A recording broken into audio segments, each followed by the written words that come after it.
Well, my opponent talked about how euthanasia is also already supported by some religious groups in the world.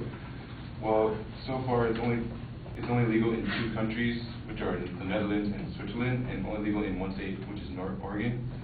And really, most of the religious groups in the world don't really approve euthanasia as a way to end somebody's life.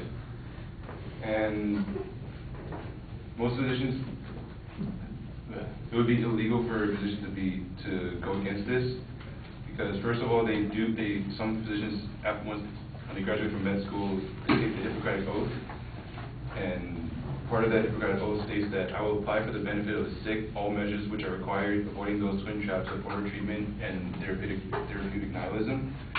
This means that doctors should apply all the necessary treatment to preserve the patient's life. And another quote from that oath is, I will neither give a deadly drug to anybody who asks for it, nor will I make a suggestion to this effect. Another claim is euthanasia values human life. Euthanasia being legalized would then turn the right to die into an obligation or possibly a duty to die. People would expect those with terminal illnesses to just end their lives, since it's almost hopeless for them to live on. Family members that are uninsured or not financially well off, they usually see the terminally ill patient as a burden.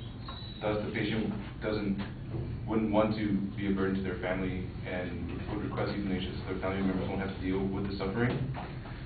And in some cases, the patient is also looked upon as though they were just a chore to take care of by the family members. And the HMOs profit come from the limiting costs, so the less time they spend helping the patients, the more they get paid.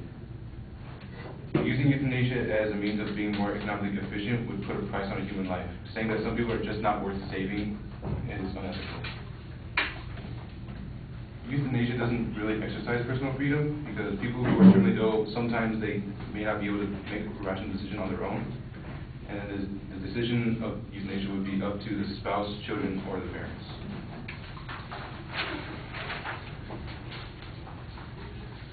Also, euthanasia would also cheat the patient of living out their full life.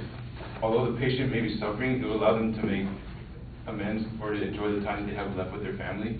And sometimes that could be very precious for the family to go through the grieving process.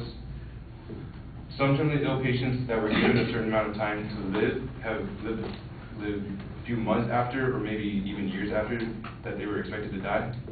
And some have actually been cured as unlikely as it was. And this shows that sometimes the doctors could be wrong, and the patients have the ability to pull through.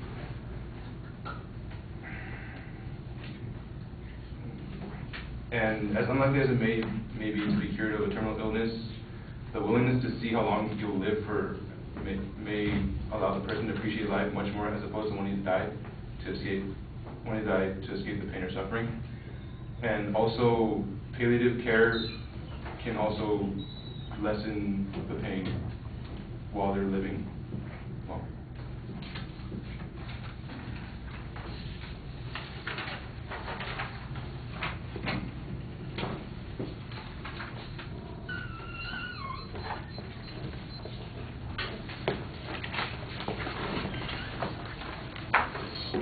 I think they're here. There's some also in front of the podium. Yeah.